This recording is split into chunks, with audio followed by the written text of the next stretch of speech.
ওকে, আজকে আমরা ঢাকা বোর্ড ২০২৪ সালের রাইট ফর্ম ভার্বস অংশটি সলভ করব। তো প্রত্যেকটা স্টুডেন্টের আসলে রাইট ফর্ম ভার্বস সলভ করার পূর্বে পুরো প্যাসেজটা শুরু থেকে শেষ পর্যন্ত পড়ে নেওয়া উচিত। তো আমি এটা একবার পড়ে নিয়েছি, সেজন্য এটার মধ্যে কি বলা আছে সেটির মানে আমি বুঝতে পেরেছি।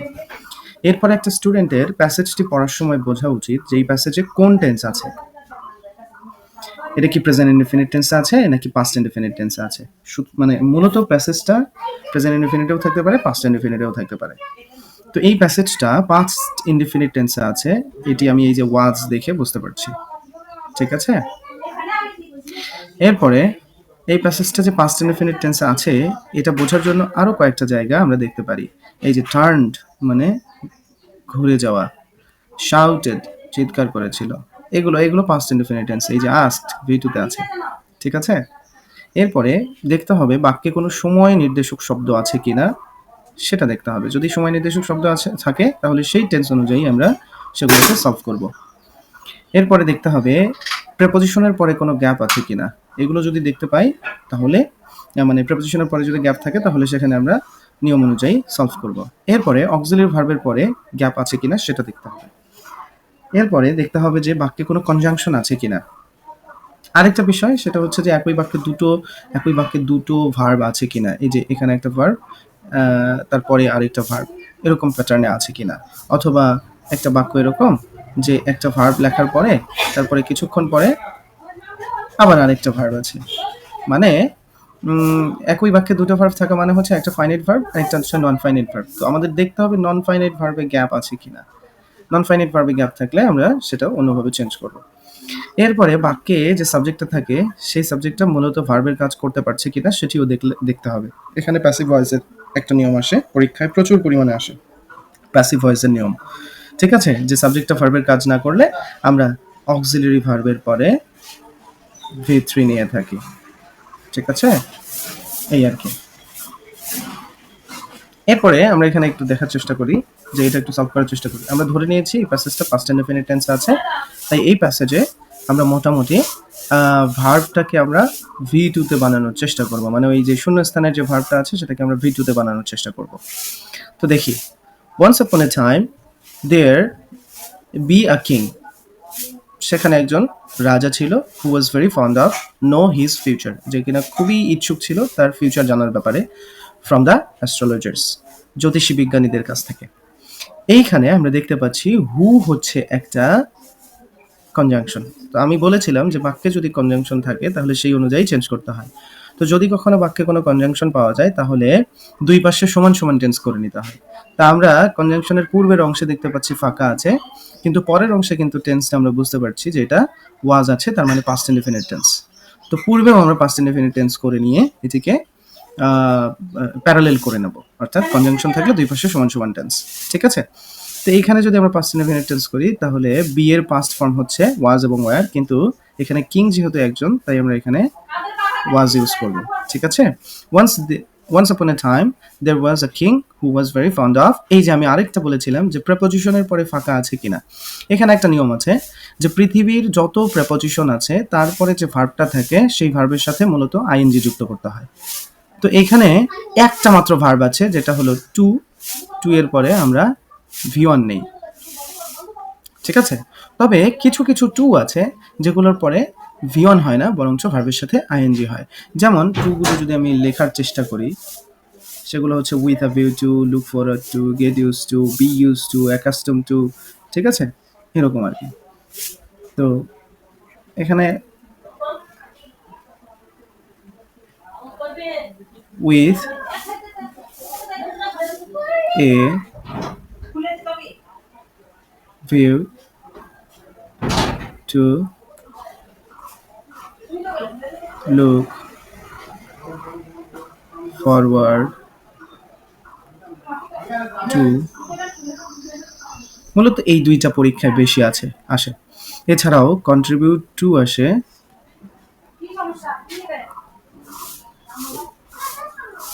কন্ট্রিবিউট টু, তারপরে বি ইউজ টু আছে,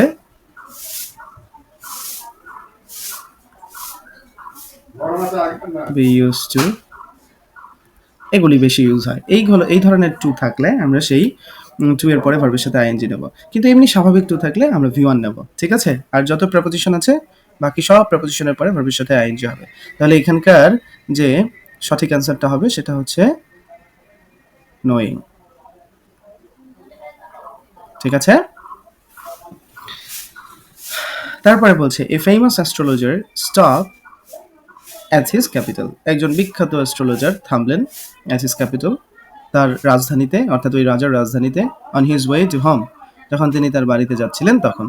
এই বাক্যে কিন্তু আমরা কোনো চিহ্ন পাচ্ছি না। চিহ্ন মানে হচ্ছে সময় নির্দেশক কোনো শব্দ নেই, যেমন টাইম নির্দেশক, তারপর প্রেপোজিশনের পরে ফাঁকাও নেই, অক্সিলারি ভার্বের পরেও ফাঁকা নেই, কনজাংশনও নেই এই বাক্যে, ঠিক আছে? একই বাক্যে দুটো ভার্বও নেই। তারপরে হচ্ছে কি বলে সাবজেক্ট ভার্বে কাজ করছে কিনা এরকম ধরনের কথাও নেই, যার মানে এখানে কোনো চিহ্ন নেই। চিহ্ন যেহেতু নেই তাই আমরা প্যাসেজে যে আইডেন্টিফিকেশন করেছিলাম পাস্ট ইনডেফিনিট টেন্স, সেই পাস্ট ইনডেফিনিট টেন্সটা এখানে বসিয়ে দেবো। তো পাস্ট ইনডেফিনিট টেন্স মানে হচ্ছে মেইন ভার্বের ভি টু নিতে হবে। তাহলে এটাকে যদি আমরা ভি টু বানাই তাহলে স্টপড হবে, মূল অ্যান্সার হচ্ছে স্টপড, ঠিক আছে? এরপরে বলছে the king called on him, রাজা তাকে ডেকে আনলেন ওই অ্যাস্ট্রোলজারকে, to know about the future, ভবিষ্যৎ সম্পর্কে জানার জন্য। এখানে আমরা দেখতে পাচ্ছি টু আছে, একটু আগে আমি প্রেপোজিশন বলছি যে প্রেপোজিশনের পরে ফাঁকা থাকলে বুঝতে হবে এখানে একটা চিহ্ন এটা। তো আমি বলেছিলাম পৃথিবীর যত প্রেপোজিশন আছে তারপরে ভার্বের সাথে আইএনজি হয়, কিন্তু টু এর পরে ভিয়ন হয়, তবে মাঝে মাঝে কিছু টু আছে যার পরে ভার্বের সাথে আইএনজি হয়। তো এখানে আমরা দেখতে পাচ্ছি এখানে টু আছে, তাই আমরা টু এর পরে ভিয়ন রাখবো, এটাকে আমরা ইনফিনিটিভ বলি, ঠিক আছে? এরপরে কি বলছে the king called on him to know about the future and the astrologer tell him, astrologer তাকে বলেছিল, এই যে এখানে দেখেন অ্যান্ড আছে, তো অ্যান্ডের পূর্বে কিন্তু এখানে কল্ড এটা ছিল ভি টু মানে পাস্ট ইনডিফিনিট টেন্স, তাই এইখানে টেলকেও আমরা পাস্ট ইনডিফিনিট টেন্স করে নেব, তাহলে আমাদের প্যারালেলিজমটা হবে। মানে কনজাংশন, আমি বলেছিলাম যে কনজাংশন দ্বারা দুইটা অংশ যুক্ত থাকলে দুই পাশে সমান সমান টেন্স হবে, ঠিক আছে? এই জন্য আমরা অ্যান্ডের পূর্বে আমরা এই যে এখানে ভি টু পেয়েছি, অ্যান্ডের পরেও আমরা ভি টু পেয়েছি, ঠিক আছে? তাহলে the astrologer told him, astrologer রাজাকে বললেন সামথিং আনপ্লেজেন্ট, একটা অসুখকর কিছু বললেন। অ্যাট দিস, এতে করে দ্য কিং গেট ফিউরিয়াস, রাজা কি হলেন, অনেক বেশি রাগান্বিত হয়ে গেলেন। অ্যান্ড কনডেম হিম, এবং তাকে অভিশাপ দিলেন, টু ডেথ, মৃত্যুর অভিশাপ দিলেন। এইখানে দেখেন অ্যান্ড আছে, অ্যান্ড একটা কনজাংশন, তো আমরা জানি কনজাংশনের পূর্বেও যে টেন্স পরেও সেই টেন্স, কিন্তু এখানে বোঝা যাচ্ছে না কোন টেন্স কারণ ফাঁকা আছে, এখানেও বোঝা যাচ্ছে না কোন টেন্স কারণ ফাঁকা আছে।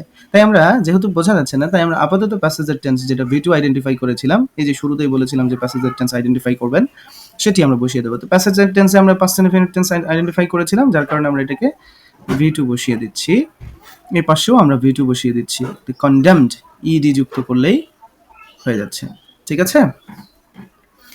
এরপরে কি বলছে, তো আমরা আরেকটা জিনিস পড়াই বাচ্চাদেরকে, সেটি হচ্ছে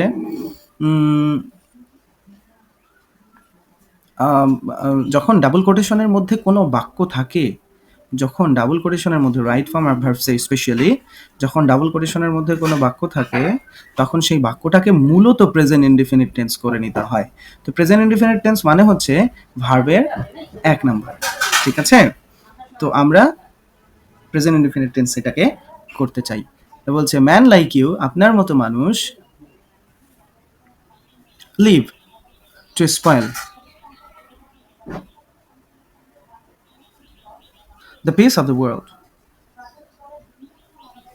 আপনার মতো মানুষ এর বাঁচা উচিত নয়, to spoil the peace of the world, পৃথিবীর যে সুখ আছে সেটিকে ধ্বংস করার জন্য। তো এখানে যেহেতু বাঁচা উচিত নয় এরকম একটা অর্থ আসছে, তাই আমরা এখানে শুড নট নেব, ঠিক আছে?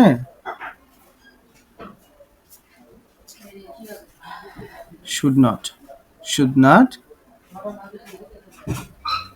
Leave to spoil the peace of the world. But another thought, কিন্তু আরেকটা চিন্তা, cross his mind, তার মনকে অতিক্রম করলো, before the astrologer sent for execution, এই অ্যাস্ট্রোলজারটাকে যে এক্সিকিউশন মানে এখানে ফাঁসির কথা বলছে, ফাঁসির জন্য পাঠানোর আগে রাজার মনে আরেকটা চিন্তা ঢুকে গেল। তো এইখানে আমরা দেখতে পাচ্ছি বিফোর একটা কনজাংশন, বিফোরের একটা আমরা নিয়ম পেয়েছি, সেটি হচ্ছে আমি এখানে একটু লিখে দেখাচ্ছি। বিফোর দ্বারা যদি দুইটা অংশ যুক্ত হয় তাহলে বিফোর এবং আফটারের একটা নিয়ম আছে। বিফোর দ্বারা দুটো অংশ যুক্ত হলে বিফোরের পূর্বে এই যে দেখো,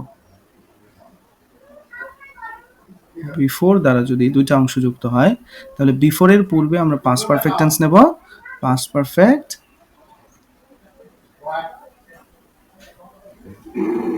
আর পরে নেব হচ্ছে পাস্ট ইনডেফিনিট। ঠিক আছে, পাস্ট ইনডেফিনিট। আর আফটার দ্বারা যদি দুইটা অংশ যুক্ত হয় তাহলে আফটার মানে যেহেতু পরে, তাই আমরা পরেরটা নেব পাস্ট পারফেক্ট,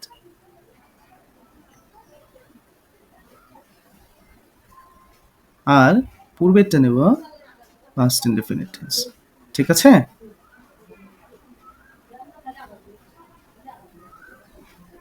এই হচ্ছে বিফোর এবং আফটার নিয়মটা। তো আমরা এখানে যেটা করব সেটা হচ্ছে বিফোরের পূর্বে পাস্ট পারফেক্ট টেন্স নেব আর পরেরটা পাস্ট ইনডেফিনিট টেন্স নেব।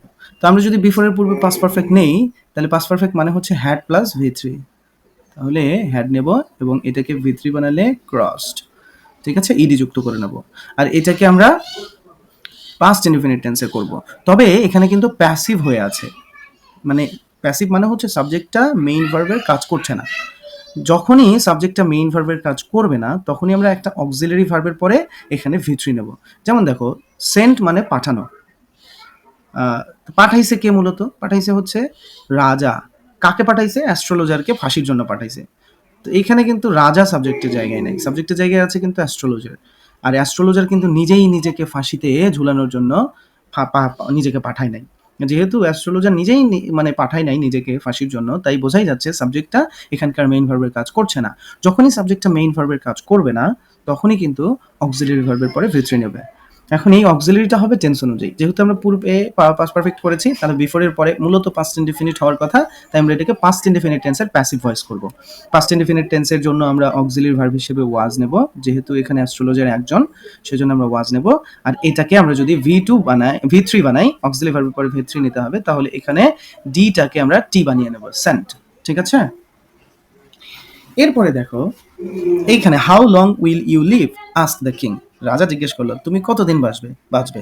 তো এইখানে একটা নিয়ম আছে, সেটা হচ্ছে এই যে অক্সিলারি ভার্বের পরে ফাঁকা অংশ আছে, এই অক্সিলারি ভার্বের পরে ফাঁকা অংশ থাকলে আমরা এখানে নিয়ম হচ্ছে মোডাল অক্সিলারি, যেহেতু মোডাল অক্সিলারির পরে সবসময় মোডাল অক্সিলারির পরে মূলত ভার্বের চেহারা দুই রকম হয়, একটা হচ্ছে ভি1 হয় আর একটা হচ্ছে বি প্লাস ভি3 হয়। কখন আমরা ভি1 নেব আর কখন আমরা বি প্লাস ভি3 নেব এটা নির্ভর করবে মানে ওই অ্যাক্টিভ এবং প্যাসিভ ভয়েসের উপর। যদি অ্যাক্টিভ ভয়েস হয় তাহলে আমরা কি করব? ভি1 নেব, আর যদি প্যাসিভ ভয়েস হয় তাহলে আমরা বি প্লাস ভি3 নেব। মানে প্যাসিভ ভয়েস বোঝার উপায় কি? মেইন ভার্বের কাজটি সাবজেক্টটা করতে পারবে না, কিন্তু এখানে দেখেন মেইন ভার্বের কাজটি কিন্তু সাবজেক্ট নিজেই করছে। How long will you live, তুমি কতদিন বাঁচবে, এখানে তুমি মানে হচ্ছে অ্যাস্ট্রোলজার, আর অ্যাস্ট্রোলজারই কিন্তু বাঁচবে, তার মানে এখানকার সাবজেক্টটা বাঁচার কাজটা নিজেই করছে।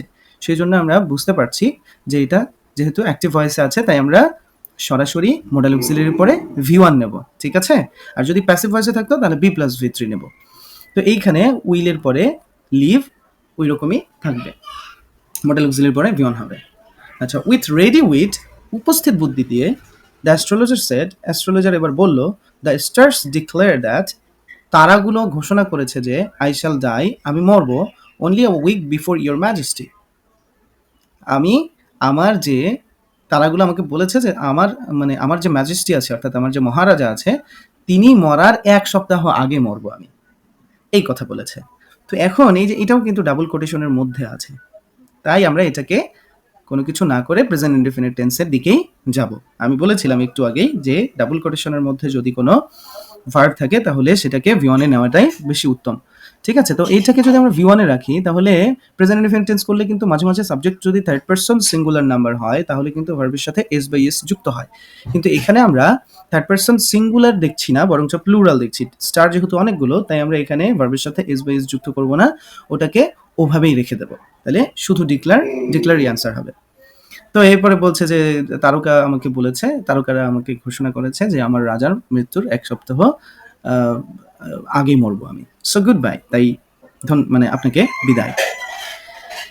এরপরে দেখেন এইটা একটা এম থেকে শুরু করে এই যে এই পর্যন্ত এটা একটা বাক্য মনে করেন। এই বাক্যে মোটামুটি আমরা এই যে কনজাংশনের আগ পর্যন্ত এইখান থেকে এই পর্যন্ত এটা একটা বাক্য। এই বাক্যে কিন্তু ২ টা ভার্ব আছে। একটা হচ্ছে টার্নড আরেকটা হচ্ছে এই যে হিয়ার। তো এই ২ টা বাক্যের মধ্যে একটা কিন্তু ফাইনাইট আছে আরেকটা হচ্ছে নন ফাইনাইট আছে। ফাইনাইট কোনটা? যেটা দেখে আমরা মূলত টেন্সটা চিনতে পারি এবং এটা সাবজেক্টের পরে থাকে। তো এখানে কিং হচ্ছে সাবজেক্ট আর সাবজেক্টের পরে কিন্তু এই টার্নড কথাটা আছে। আর এটা দেখে কিন্তু আমরা চিনতে পারছি যে এটা V2 তে আছে মানে পাস্ট ইনডেফিনিট টেন্সে আছে। তাই এইটা ফাইনাইট। তার মানে এইটা হচ্ছে নন ফাইনাইট ভার্ব। যখন এরকম কোনো নন ফাইনাইট ভার্বে মানে ব্রাকেটটা দেয়া থাকবে তখন সেটাকে আমরা ২ ভাবে চেঞ্জ করতে পারি। প্রথমে টু দিয়ে ইনফিনিটিভ করতে পারি, আবার এটা যদি না করতে পারি তাহলে আমরা শেষে আইএনজি দিয়ে জিরান্ড করতে পারি অথবা প্রেজেন্ট পার্টিসিপল করে নিতে পারি। ঠিক আছে? তো আমরা এত কঠিন ভাষায় যাই না, বাচ্চাদেরকে বলি যে যখন বাক্যের শুরুতে একদম ফাঁকা থাকবে রাইট ফর্ম ভার্বসে তখন তোমরা সহজ করে শেখার জন্য তোমরা বলবে এখানে যে প্রেজেন্ট পার্টিসিপল অথবা জিরান্ড করে নিবে অর্থাৎ ভার্বের সাথে আইএনজি করে নিবে। ঠিক আছে?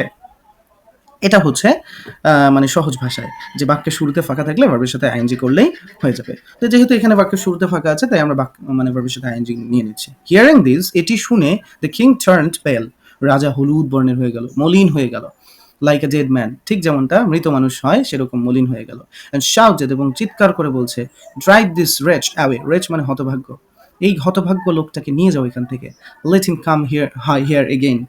Late him come here again এটির মানে হচ্ছে তাকে আবার আসতে দিন, কিন্তু এখানে তাকে আর আসতে দিবেন না, আবার আসতে দেবেন না এরকম না বোধক একটা শব্দ মানে অর্থ এখানে আসছে। তাই আমরা এখানে অবশ্যই নট বা নেভার কথাটা নেব প্রয়োজনের তাগিদে। ঠিক আছে? যেহেতু অর্থ মিলছে না তাছাড়া। কিন্তু এখানকার মূল নিয়মটা কি? আমরা এর একটু আগেই বলেছি মোডাল অক্সিলারির পরে মেইন ভার্বের ২ রকম চেহারা হয়। একটা হচ্ছে হয় V1 না হয় B+V3। তো আমরা দেখব যে এই অ্যাক্টিভ মোডে V1 আর প্যাসিভ মোডে B+V3 হয়। এখানে কিন্তু এটা অ্যাক্টিভ মোডে আছে। সেজন্য আমরা কি করব এই যে লেট হচ্ছে মূলত মডাল অক্সিলারি আর এই মডাল অক্সিলারির পরে সবসময় V1 নিতে হবে। তাই আমরা কামকে কামই রাখবো কিন্তু পূর্বে হয় নট অথবা নেভার নেব। তাহলে কি হবে? Let him not come here again অথবা let him never come here again. তাকে আর এখানে কখনো আসতে দিবেন না। ঠিক আছে? তো এই ছিল আজকের লেসন। এভাবেই আশা করছি ধারাবাহিকভাবে প্রত্যেকটা পার্টের ভিডিও আমরা আপলোড করব। আপনারা দয়া করে পাশে থাকবেন এবং ভিডিওসগুলো দেখবেন। ইনশাআল্লাহ আপনাদের উপকার হবে ইনশাআল্লাহ। আসসালামু আলাইকুম।